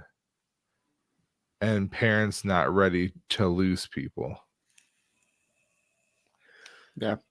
I think Perrin charging into that battle and the conversations beforehand, they stamped a one-way ticket. The fact that it became two-way, pure luck. Luck or the pattern, or I mean, whatever you want to call it. But in their minds, in all their minds, he was charging into a one-way battle. So I don't know if I completely agree with that, but like, I still think even if you're going into a one-way battle, somebody like Perrin is going to try and do it where he's the tip of the spear. The worst is going to come down on him. And the strategy that's set up is to give everybody else the best opportunity. So that's me agreeing / disagreeing with you. I think it was going to be, I think he knew it was going to be a bad day for everybody, but they certainly made it worse. Correct. And their actions were definitely responsible for specific deaths. And that was, he wasn't standing for that. Yeah. And then in the middle of this argument, Rand finally shows up. Taim and Sorila are both with him, his little entourage. And they're arguing about, and men, yeah. And they're talking about who should be given care of the Aes Sedai. Finally, Rand snaps and tells them all to shut up and be silent. And Perrin's a little shocked that also the Aes Sedai that Sornfility come with some of the other ones come up with Rand as well. He's a little shocked by that they're actually taken to that oath. Yeah. And then Perrin starts smelling everything, smelling the situation. I mean, I was excited for the sniffs of Taim. I still don't trust Taim. I still think he's Forsaken worthy. What do you think about this new guy that's saying, I know I'm skipping way far ahead, but the guy hanging out with Rand now? Where's he from? We'll get there. Because they make that specific point. Yeah. Wasn't it like the Black Hills? From the farm, the Black Hills, something like that. And let's go back to our introduction. Is that in relation to where the winds are blowing from? The Bramwood Is where they came Bremwood from. the same as where this guy's from? I could have looked this up myself, but I don't have a map because I don't have the book, and I'm afraid to Google because I did that once and I almost spoiled literally everything. So I don't Google anymore. Yeah, Bramwood is north of Camelin. And where was the wind from? Bramwood. And where's this guy from? Bramwood. I thought I thought it was Black Hills or Yeah, Let's see. he's a farmer. well, we got to jump to it now. Somebody find it. Now I got to know. All right, let's put Zool on it while we power ahead. Yeah. I mean, his name's Jashiva. Yeah. Yeah. Anyways. Well, when we Oh, get yeah. to it, He somebody who was has a really book our in front of dark them friend. can let us know. Yeah, I mean, Anyways, Perrin sniffing. I like that he's sniffing Taim. I feel like warning bells should be ringing about this guy. yeah, I can't remember where they said where he's from. Anyway, but back to where we were. Yeah, Yeah, where were we? Taim smells like fury. Sorila and Emi smell like determination. And then Rand kind of snaps and says, "All right, all the Aes Sedai are in care of the wise ones," which causes a lot of strife. Pygmy Yeah. shrimp or large pygmy. Yeah, large pygmy. Yeah, And not just the ones that are captive, but all of them. all of them. The wise ones are in charge of. Yes. I like it. But that's another thing. Let's go back to the. As that happens, what does Rand sniff on Taim? A little bit of satisfaction. Yeah. With a smug look on his face, as though like if we had a Taim perspective here, it would be like, Taim's trying to control the situation. He's trying to influence Rand to get things the way he wants. And then when this decree is made, this is a moment where Taim almost gives off the scent of, okay, I didn't think of that, but that's fucking hilarious. That's perfect. Yeah. Like Well, he's just trying to move them out of the way. Now, of course, it would have been nice to have them under his watch, but now they're under, equally harsh watch, and they're out of his hair. Yes, but I get there was a smug satisfaction. So in my mind, one of two things happened. Either he has such a hatred for the female channelers, the female Aes Sedai, that as long as something happened to them that was, embarrassing or would kind of put them in the place, he was okay with that. So maybe it was a smug, haha, I didn't think of that, but that's actually a good one. That'll teach him a lesson. But then there's the worst side. Either he wanted his Ashaman in charge of the Aes Sedai so he could influence that, so he could somehow control that. Mm-hmm. And if he's somewhat okay with the wise ones being in charge of it, then he still thinks he has some other control over that. Meaning maybe he has a dark friend within the wise ones that can influence. Yeah. Or he has some sort of way to control that. So either he just hates them and he's like, haha, that's funny. Or he wanted to control them and he's equally satisfied that they're going to the wise ones because he could still influence that. How are we going to feel when he has nothing to do with? So south of Kandor, which is near the Blight. Okay. Yeah. So not quite the same. I thought I got excited. This guy had something to do with which way the wind was blowing, but not quite. No. Okay. Anyway. Yeah. So are you asking, Chris? I don't remember. Okay. I'm too all over the place tonight. Sorry, Chris. No, you're That's good. all right. Yeah. Ramble on. Slightly distracted. But yeah, like I said, Taim gets a little upset thinking that they should be the ones overwatching the Aes Sedai. And Rand's like, no, I gave you guys tasks. You guys have more important things to do. You're not in charge of them. Right. Yeah. Go do your things. You're supposed to be training, finding more Ashaman, not watching babysitting. not babysitting. And Karuna then tries to argue with Rand, and Rand just cuts her off. It's like, did you bend the knee? I'm pretty sure you bent the knee. So tell me again about this knee bending. Yeah. So she's like, these are O's stronger than any other O's. We're not going to break them anytime soon. We're not even trying to find a way, which we know is a lie. Yeah. Well, I do like the only a dark friend can break them, and then there was like, oh, what do you suspect us of being? And Rand cut her off, and was like, if I suspected you being a dark friend, you absolutely would be going with Taim right now, and that would not be fun for you. Yeah. So Taim's not completely out of the Aes Sedai business. Here, hold on a second. Meredith, Raz is peeing on the carpet in front of me. Yeah, he was dancing around for a while, and I almost said something. He did a dance, but he doesn't know that I'm recording. He thought he was dancing for me. That is a lot of pee. I mean, just normally I'd say, maybe rub his nose in it, but I don't think that was his fault. That was a solid tap dance, but I have headphones on. I didn't realize what was happening until it was too late. Yeah. He's still a good boy. He's still a good boy. Good boy. You know what? He can hear you, so careful. He is a good boy. It fucking pisses me off. He's such a good boy. This one's not his fault. This one's not his fault. Okay.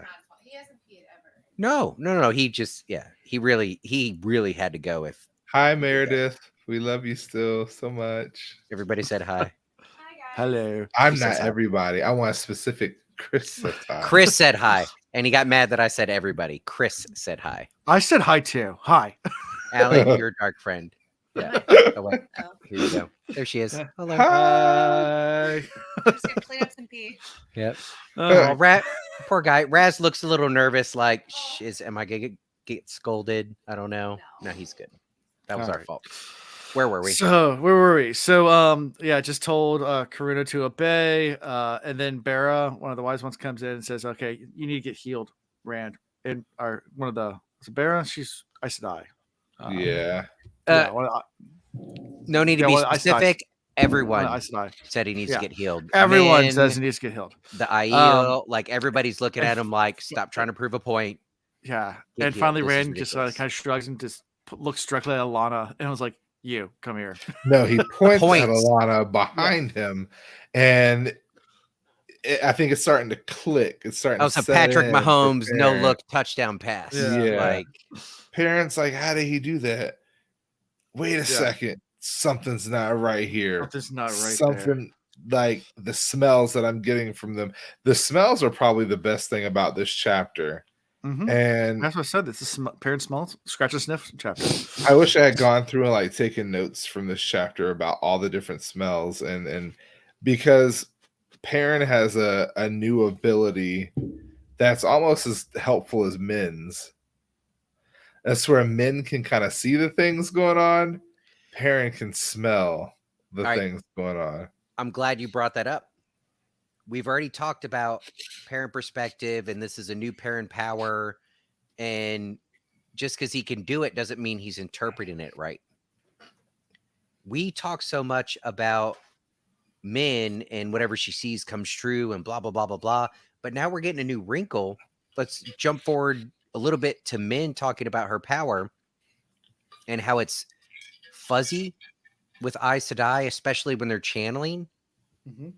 And then it made me think maybe she does have the ability to see things that can come. But then we know there's people, Taviran especially, that can change the pattern. Sometimes they get pulled by it, but sometimes they can pull it also, and the weaves get pulled around them. But what happens when Aes Sedai channel? They change the natural order of things. It's not magic like shit comes out of nowhere. Their channeling interacts with the natural world around them to make things happen. So that's why I think when she's looking at Aes Sedai and even warders that are bonded to them, things are fuzzy because these are characters that have the ability to change outcomes. So is that why every picture of Bigfoot's fuzzy? Is because he's actually just an Aes Sedai? Yeah. He's fuzzy. Like there is some factual reality there, but also like he's in flux because he can change things. He can change things. So Bigfoot is an Aes Sedai. Yeah. Agreed. But Awesome. anyways, I relate that to parent sniffing because you always, right now at least, it's an untrained power. And maybe he buys into it too much, or he thinks a certain smell means absolutely this is what somebody's feeling, but we know people are more complicated than that. Or sometimes they're more mature than what emotions hit them. So like I could give off an emotion of anger, but I've matured a certain way where that's not what I'm going to express, or I recognize in myself that that's, you know, the anger is a selfish feeling. I need to think about the entire situation and blah, blah, blah, blah, blah. So Perrin has the power. Mhm. Hi, Yeti. I should stop drinking. I don't know. You tell me when to stop, Chris. Because I mean, the one wrinkle in that is Rand, because she can see, and she's seen things over other people. It's when they're channeling that things get fuzzy. Yeah, right. As if the taint may be blocking her from seeing things going on with the Ashaman. And then true. Taint. now somebody's paying attention. The taint gets me a little fuzzy sometimes too. It's but so I it's almost like interference. And so at that point, when they're drawing on the power, they're drawing on another source, and that source is being fed through them. And so she can't see their path because it's not them that she's seeing necessarily. It is the power itself. oh, good. Good twist. And plausible. Interesting. I like it. Interesting. We got an interesting. That's the first one we've had in a while. Sure. And it's sure. That sure was a cover up. I Go know. back to the interesting. Nailed That it. was the one. Alan tried to backpedal there into a sure. Nope. Chris totally scored it interesting. I like it. Yeah. And So he's the Khan. Surely he is not a fool, I think. So they're still sidestepping him and trying to, make him feel like he's going to be a less than person unless he follows the advice. And Rand calls on the person he's bonded to, which was a smart move. He's like, I'm not going to be rebonded. You're not going to switch this bond. You're not going to tack an extra tick in me. And then he even, what is his name? Our friend, our Taim, because we know he gets the title soon. Taim, I'm not even going to let you be the one to do it. He's like, if I'm going to have to be healed, I'm going to have to be bonded, I'm going to make full use of it. And he cups her face in his hand, and he it's almost loving, but orders her at the same time. Yeah. I like that. Maybe she likes it too. Yeah. I got to throw something in here. I think there's also a wrinkle of touch in my mind. This is how it played out. Stroke me. She bonded him without his consent. And he's already displayed some of his power and some of his resources with the Ashaman. So she has an idea of this sense of, oh, you're going to bond me. Do you know who you're fucking with? And in this moment, he knew that she would not only just heal him from what he had going on right now, but that would strengthen that connection. And she would have a sense of this wound that he got from Ballsy that she even comments on, how do you fucking live with that pain? And when he gave her that command, it was almost like he was going, this is who you're fucking with. Yeah. You chose this. You bonded this. Fucking heal me. This is who I fucking am. And when she did, she was almost in tears. How do you live? How do you live? How are you even going on? And so in a way, I think that was part of the intention of him calling her out. One, not wanting to share that. He knows anybody else that goes to heal them is going to be able to sense that. But that was kind of maybe I would say bonding moment, but I don't want to use that word since she bonded him. But it was a moment of him going, this is what you just bought into. This is who I am. This is what you just forced yourself into. Yeah. I hope you're ready. Or I know you're not ready for this. Yeah. But I don't care if you're ready or not. This is what you're getting. This is all of me. And by the way, I think it's going to get worse. welcome to the ride. There are no exits. Here we go. Exactly. So, and I know I'm way reading into that, but like that was kind of a scenario. No. playing in my head. You hit the nail on the head with that one. Dana said it in the chat.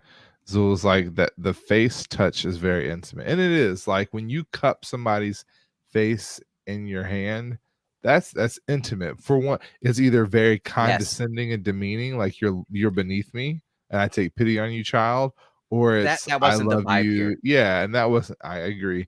Like welcome to the team. Yeah. Thank you for And- sharing into my pain.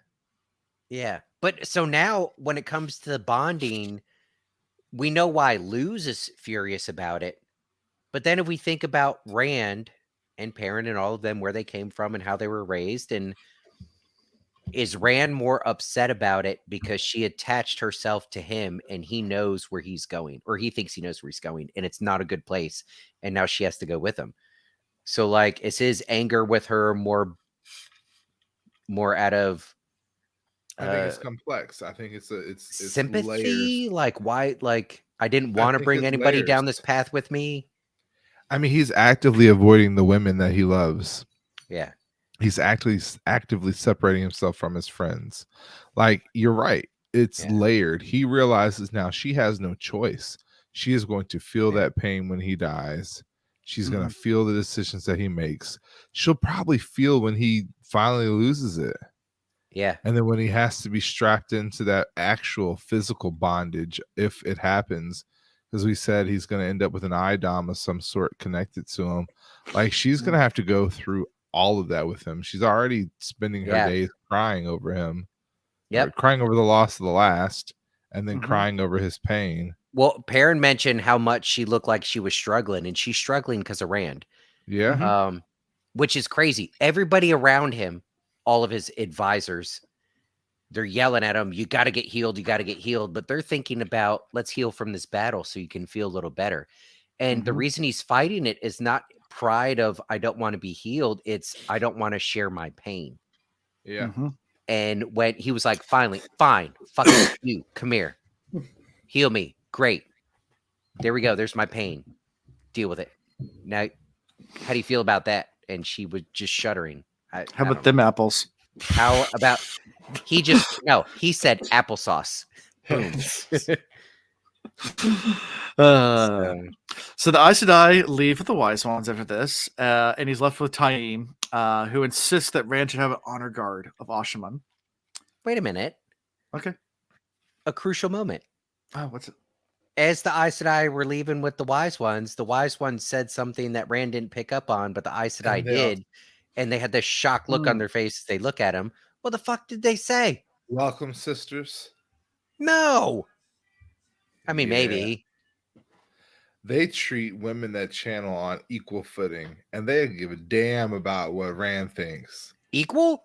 Or are we going Egwene style, like, oh, well, if you're now attached to our club, you're going to start where everybody else does.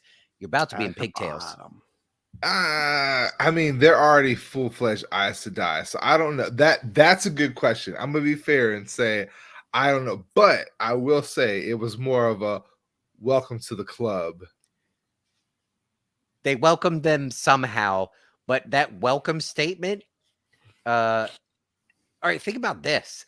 Of all the things that have been done to these Aes Sedai, all the things that have been said with Rand and all of his power in front of them, the only thing that have been shocking to them has been the moment where they had to pledge their fealty to Rand. And then that moment when the Wise Ones said some shit to them, and the look on their face is not something they ever do to anybody, ever. So, like, what was said? You have to remember what's in the box? That the Wise Ones know the history. I'm still convinced they know more than we, the reader, know. They know a whole lot more. I know, and we've been deprived of Wise One knowledge. They know the history, which is we failed you, great ones. Like, no, that's all we know that they know. There might be more to there. We do think about it, Chris. How much do we actually know about the Wise Ones? How much do we know about the Aiel prophecies? How much do we know about how they've preserved history? Only the tiny tidbits that Jordan's given us so far. Agreed. We've Will been we around ever him so long, we feel like we know him, but we don't know him. We don't know. Anyways, I want to know what they said because the Aiel, or not the Aiel, the Aes Sedai were like, oh shit. Is that what they were though? Yeah. Something was said that the perspective we were in couldn't pick up on. I said what I said. I remember Jordan writes that the Aiel heard it and they paused and they looked back at the wise ones with like a oh shit look on their face. Sure. Semi-stunned or whatever. Yeah. So something. And maybe it's as simple as we're gonna make you wash pots. And they're like, yeah, I'm not a novice anymore. I'm not blah, blah, blah. But I don't know. Yeah. Feel like it's gotta be something juicy. Maybe we'll find out. Yeah, maybe. You're right. It says that the 3 Aes Sedai apparently did, though. They stopped dead. 3 very, I italicized, very startled faces looking back at the wise ones. Soralia just clasped her hands again, louder than before, and chewed them more briskly. That's what kills me. One or two sentences. Subtle, right? But think about how every Aes Sedai we've ever run into has reacted to any situation, and they keep their cool, they keep their calm, they keep their I'm above everybody. Like that's what they're known for right now from the reader perspective. In that moment, not only did they let their guard down, it wasn't just that their guard was down for the wise ones to see, but everybody else around there saw it. It was noticed by another perspective. So that they got whatever it was, they got punched in the gut. For sure. I'm not disagreeing with you. I just don't know if it was for the good or for the bad. Yeah. I don't know either because Alan won't tell us. No. Maybe he doesn't know. Probably not. Sure. Here's the real reveal. Alan's actually never read these books. We say that it's reader led and we're the new readers.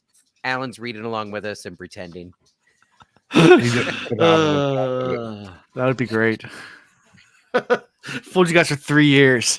Yeah, you guys just figured it out. How would I know that Batman comes to the end and saves the day? I mean, shit. No, that's right.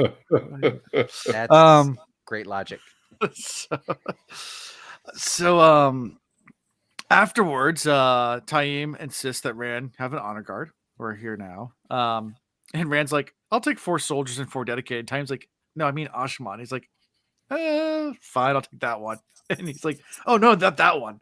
You can't take that one. That one's not a good Ashman. He's not a good one. It's like, what's his name? He's like Deshiva. And it's like, okay, it'll work. You got to remember too, though, the other thing that Perrin is noticing is how quickly Rand's scent is changing. That's how quickly he's going back and forth between being Rand and being Luce Theron. Right, I agree. You nailed it. The mixed emotions isn't Rand being all over the place. It's the two swapping, bouncing back and forth. Yeah, I think so. And so Deshiva, Taim is like, nah, you can't take him. He's not learned enough. And Rand's like, so what? You don't think I couldn't teach him what you could teach him? Boom. Yeah. But I've been taught by a Forsaken motherfucker. Yeah, another Forsaken. I can give him some of those Asmodean tips. Ooh. Yeah, poor Asmodean. R.I.P. So I mean, Deshiva moves hesitantly. What's the actual quote that actually has? Well, Deshiva's not all there. He's different. He's what's that word? Like neuroatypical sort of thing. Yeah, creeping way, hands folded at his waist. It made him seem skinny. That's anyway. Yeah, but he's different. Yeah. That's why I said maybe he's the dark friend. Maybe. But again, all evidence or a lot of evidence towards Taim. Taim only wants Rand. Screen. Sure.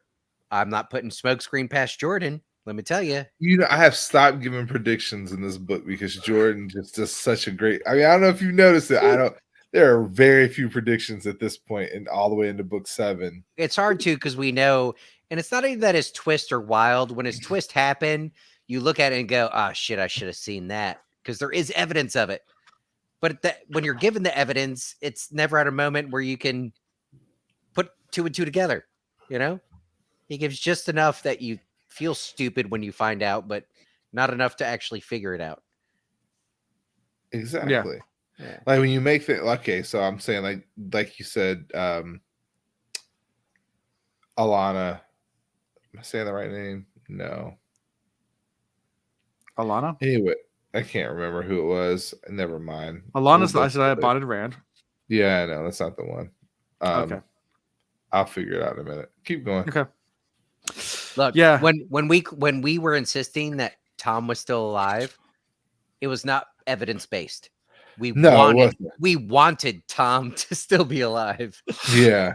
So we got lucky with that prediction, or I'll say I got lucky with it. Maybe you knew. And but with Avienda, like you said, she's pregnant. Like I still think she is. I still think she's too, but we have no indication that this is true. So it's easy to make these predictions because they're off the wall, they're fun, and we have hope. Just like men, it would be too predictable for her to have his kid. I don't feel like men will ever have his children, but I feel like men will marry him. Okay.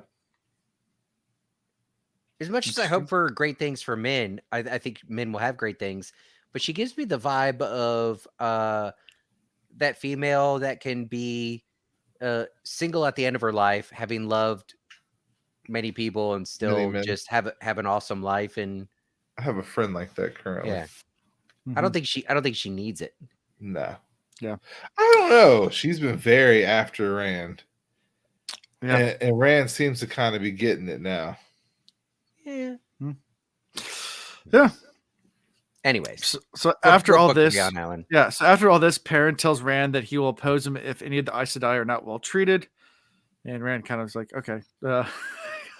Men's like, quit being wool-headed, you two numbskulls. Yeah. You know, neither one of you is going to fight each other. You know, neither one of you is going to kill the Aes Sedai. Like, you don't have it in you to give that command, which it still surprises me Rand hasn't done that. Yeah.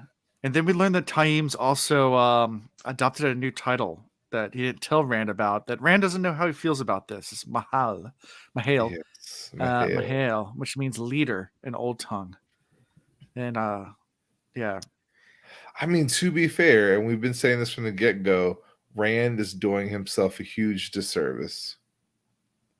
He is not at the school enough. He has not made himself known enough. And I get it. Like, a leader cannot be in all places at once. But you have to pick and choose where you are going to invest your energy. And Rand has done a lot of investing time and energy in pointless things. He needs to start looking at developing the biggest part of his army that's going to give him the most bang for his buck. When I was in school and took statistics classes and psychology classes and did different studies, and we got into random sampling, it was just a step that you were required to do to get the grade, and this is the formula, and that's how we get the numbers, blah blah blah. Meant nothing.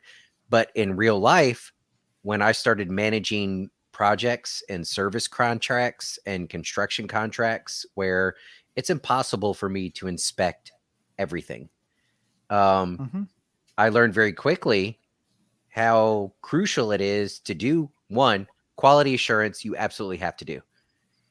You have to. And if you can't do everything, you can't have regular interval inspections. It's got to be random. It's got to be random what you look at. And if you keep it random enough, and if you do the math that your teachers taught you in 12th grade or college or whatever you took, it's actually effective. Yeah. Because when you get to the point where you find an inconsistency or a problem, that's your reason to dig deeper. And then when you dig deeper, you can find more problems. So yes, you're right. You don't have to micromanage everything, but you absolutely have to have systems in place where you can check behind and ensure that your mission is being followed. And then the moment you do a random sampling of some sorts and you find this is not what I wanted, you dig a little deeper, right? Was this just a little human error? Was this a small problem? Or now do we have somebody that's off the rails going in the wrong direction? I'm hopeful at this point. It's a stretch. It doesn't fit into exactly what I was talking about with the QA and random sampling, but he's bringing in some people that have been somewhat trained by Taim. And it actually gives me warm fuzzies that the person he's bringing in, Taim, absolutely does not want to go with Rand. For me, that's all the more reason for Rand to bring him in, you know? Well, that's smokescreen. Right. Or it's smokescreen. Yeah. If Taim is Damadred and is fully conscious of who he is, then he has the advantage of all of his past life and mistakes before. So can he have a triple layer smokescreen? Yep. Yeah. I like that. Know your team's strengths and weaknesses, assign accordingly, give attention and direction when necessary. I completely agree with that. And to your point, trust but verify. Yeah. But here's the thing. Rand is not used to running things. No. And I say that because he's had major red flags that he has not investigated yet. When you pop up at your school and there's a person guarding it and doesn't know who you are and looks to attack you, that's a red flag. When you bring acclamation to the group and they kind of look at it like, okay. Right. As if they're motivated by something different or someone different. Exactly. So he had opportunity for that QA. Trouble is he didn't dig deeper. No. Yeah. If we want to fall in love with Rand again, then the next chapter needs to be a Rand perspective of him internalizing and going, well, I knew when I went to give out those pins that something was wrong. And then even though Taim came and helped, like the way he was talking and the way he was trying to argue this, that, and the other, like red flags. And now I'm going to dig deeper. It'd be nice if that happened. I don't see it happening, but that's where you would hope somebody in Rand's position would go. But in my mind, Taim knew about what was going on with Rand from the get-go and let it happen. Yeah. So that he could then impose himself and make himself valuable. On so many levels, Taim knew. Remember when Rand started battling with Luz in front of Taim, and Taim immediately was like, hey, let me empathize with you. Like, you got to fight it. He immediately recognized the internal battles that Rand is having. Yeah, we know that Taim has his ability to see what's going on with Rand. He's got some informant somewhere, some way of watching. Maybe it's the Ravens, maybe whatever. But Taim knows things are happening the way Taim wants to happen. Yeah, Rand's been stumbling through, and at this point, been getting lucky. Yeah. And then we end this chapter with Dashiva making a gateway to Karyan and them all leaving to go back to Karyan. Is it me or are they learning faster than Rand did? They're learning fast. That's what I'm saying. How? Mind you, Rand was distracted with literally running multiple kingdoms. But what is Taim's source? I know he's had a lifetime, but even that's questionable. How has he made it so where long did he learn everything that he knows? Right. And back to the battle before, as awesome as it was, we're supposed to go, oh my gosh, Ashaman killed. This is great. But how can you train men to channel and work in unison like that just off the cuff? There has to be a source for that information. And I can't think of a good source that works in Rand's benefit. Agreed. Yep. And that's how we end this chapter. So are we gonna? So this guy that Rand pulled in how do we look at him? Is this Gomer Pyle? Is this who's sure? Who's the dude, or who's the dude from what's that Vietnam movie? Oh, that's Gomer Pyle from Full Metal Jacket.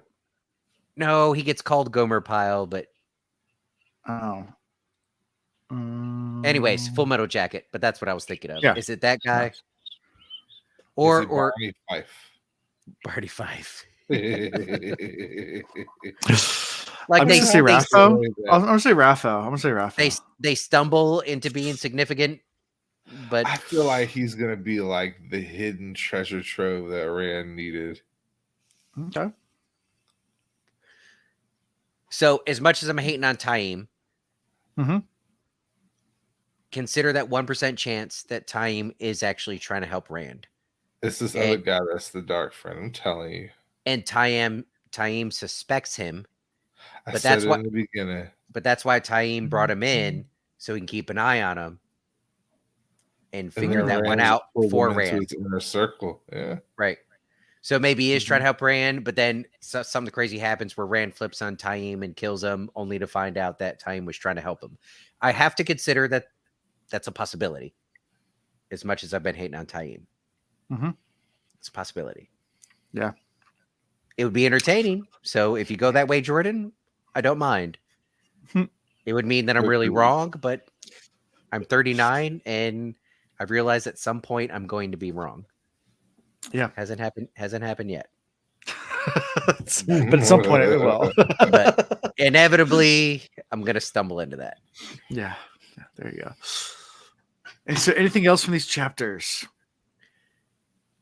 I'm going to say no, only because I have to pee really bad. Okay, we have to do a favorite character first. I'll let you go first, Chris. I always steal this. I have mine. I'll let you go first, and I won't change it no matter what you say.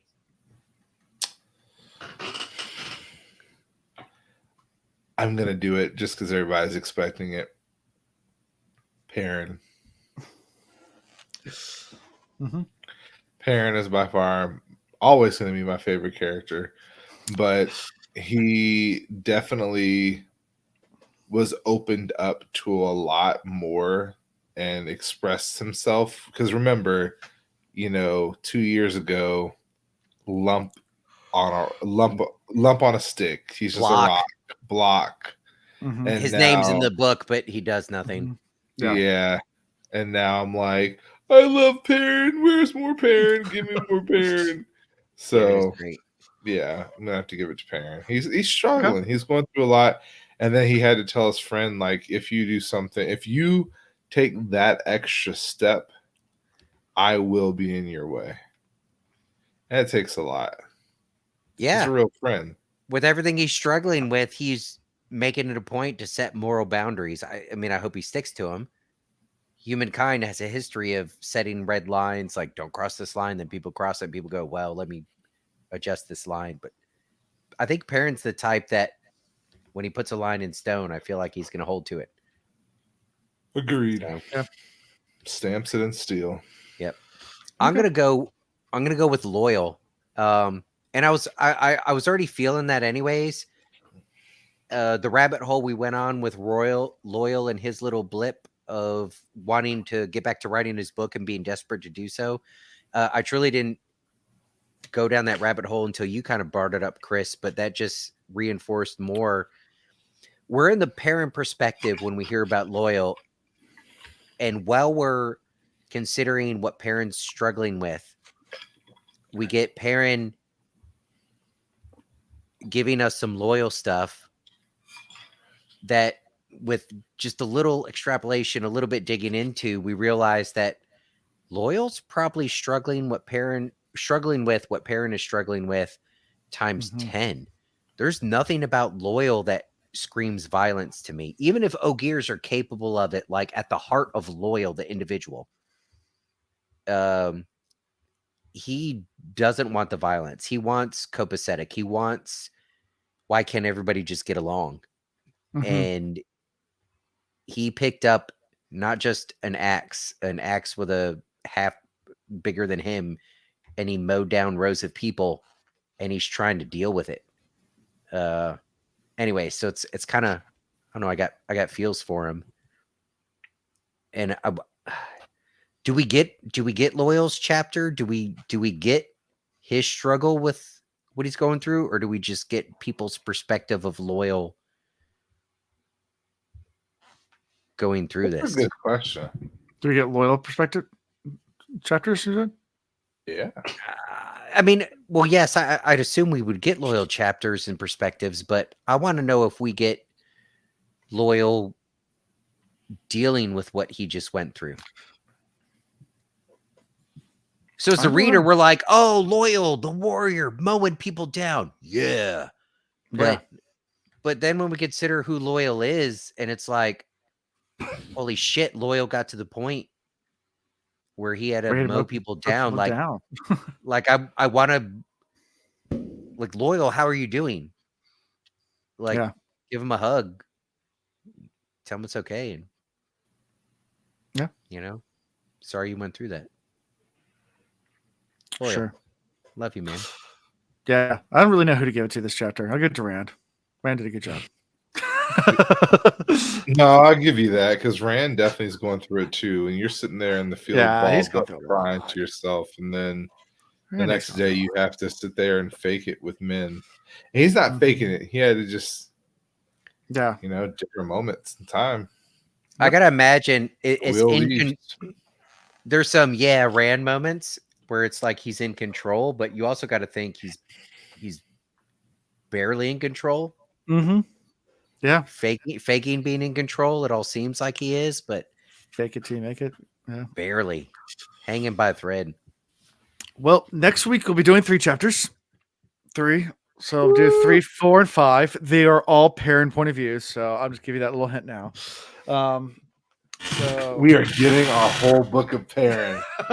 Like we waited so long for this. If y'all are listening, not watching, Chris is smiling so big. I saw Perrin's gonna have puppies and everything. I saw like all of his molars and the indentation of what once were wisdom teeth way in the back. He was smiling. All right. So those names those chapters are Hill of the Golden Dawn, Into Kyrian, and A Broken Crown. Wait, if it's a Perrin chapter and it's Chris, Hill of the Golden Dawn. Dawn. Yeah. Dawn. And it's a Perrin chapter. Golden, we think Golden Eyes, Dawn. Why are we not talking about Godfather here? Is this Elias? Is Elias on top of a hill? And Perrin gets some wolf wisdom? Think what's that would be a good thing though if they all decide to like come back to Perrin now. He's gonna get his army of golden-eyed people. I swear it by the end of this book. Whether he meets them or creates them. Yes, that too. He's gonna have plenty of puppies. Them pups. Yeah. Fael's probably pregnant right now. That's probably why she's so hurt. Title Perrin sex tape. He who comes with the Golden Dawn. Naughty Night Nurses 3 or He Who Comes with the Golden Dawn. And then we have A Broken Crown. Is that what I heard? Like CRONW? Yes. Like crayon. Like no, crown? like well, like so that gets into. Are we gonna get a land chapter? No. When he was finding out about Fael's family in the Broken Crown, we get a little more info on that. Yeah. Okay. All right. I mean, it's not like he has to wait very long to get back to her. Like he's having all these feelings about being away, but literally, Rand's gonna open up a gate. They're gonna walk through, and he's gonna be back. Like they have modernized warfare. Yep. Well, don't expect that everybody just hit pause back there waiting for them to come home. Yeah. As much as shit happened where we were, I'm telling you, shit happened while we were away. Yep. And we're about to find that out. Yeah. Well, how we can be found? Is at thewillreads.com. Thewillreads.com. It's our website. You can find links to everything there, including our Discord, all our social media. They're little icons up in the corner. Twitter, it's still there for now. So we're still on Twitter until it decides to shut down. Facebook, TikTok, YouTube, of course. All those great places. Go check us out. All the places. I don't know what Alan's going to do without Twitter. Alan loves Twitter. If that actually gets shut down, what will you do? I don't know what I do. If Twitter goes anywhere, it's going to Mars, and that's kind of cool. So Let's not be too upset about it. Yeah. Anyway, yeah. Good old Twitter. Twitter's great for Wheel of Time. For everything else, Twitter's a little interesting place. But yeah, it's great for Wheel of Time. But yeah, so come check us out. Come join us in different places. Discord. Come support us. Buy merch. Join the Patreon. We'd love to have you guys. I need to start doing more giveaways. I've been actually not doing as much giveaways is because I'm catching up on actually mailing out stuff to Patreons that they've earned over the time, because at some of the levels you get stuff, and I've been slacking on that because I just forgot about it, and I was like, oh crap, I need to email all the stuff out. So that's been kind of draining our bank account, is mailing out that stuff. So if you're a Patreon and you haven't received stuff, you might be receiving stuff soon. Happy holidays. Happy holidays. Merry Christmas. I'm slowly getting through all that now. So you don't get it right away for joining up. You have to be for a while. So, but that stuff is coming. But yeah, It's coming. I swear. That's That's what what he she said. said. That's what Actually, that's what she said. It takes a lot longer. Giggity. Yeah. Yeah. Giggity. Yep. So anyway, that's all you got for this week. Until next time. Peace. Okay, bye. Bye.